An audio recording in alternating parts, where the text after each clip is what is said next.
So the way that you're going to start this is you're going to just select choose file and you're going to navigate to the location where you've saved the file from the previous step. You're going to open it up and then you just need to select one of these different options. I find that this is accurate with most of the textures that I bring in here, that the best is the second and third method. Now, what scattered edges versus smoothed copies of all sides actually does, I really can't tell you, but it doesn't take too much effort to just process and tile and see. I will normally pick either number 2 or number 3 generally. So if you want, you can mark seams or edges in the image, which will help you see where the tiling occurs. I'm going to turn this on just for this example, but normally I have this disabled because I don't want to see those lines. And then tile format for checking the seamlessness, a 2x2.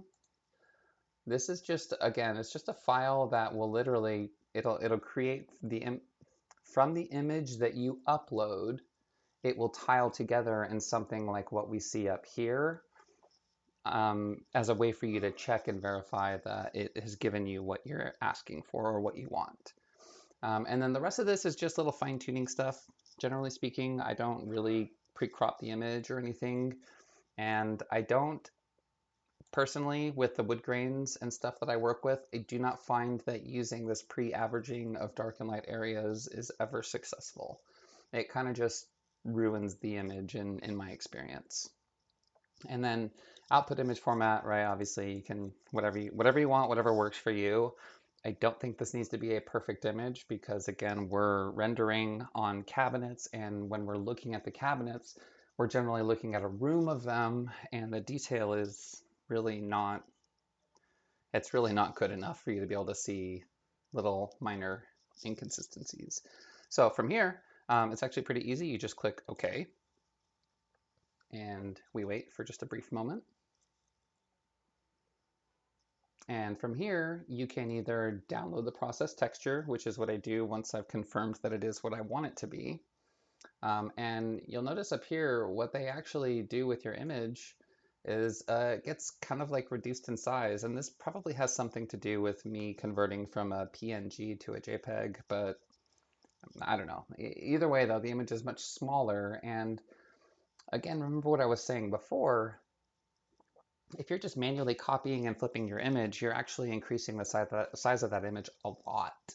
And so what was a 2 MB image, after you flip and mirror, I don't know, might be 8 MB. I don't know if it kind of scales that way or not, but right now what I've actually done is reduce the file size to just a quarter of what it was before. And when I tile it, it should look pretty good. So I normally tile to check the check texture seamlessness. And here you have it. So you can see the marks indicating where exactly this image was seamed together.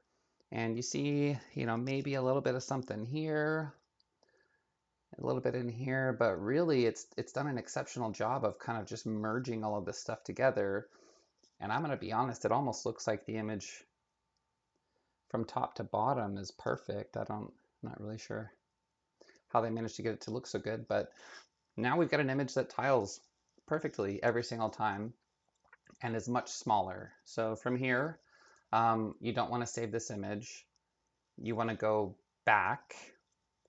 You might not need to go all the way back. I'm not sure, but you want to process the image with the marks off. And then once we get here, you just download the texture.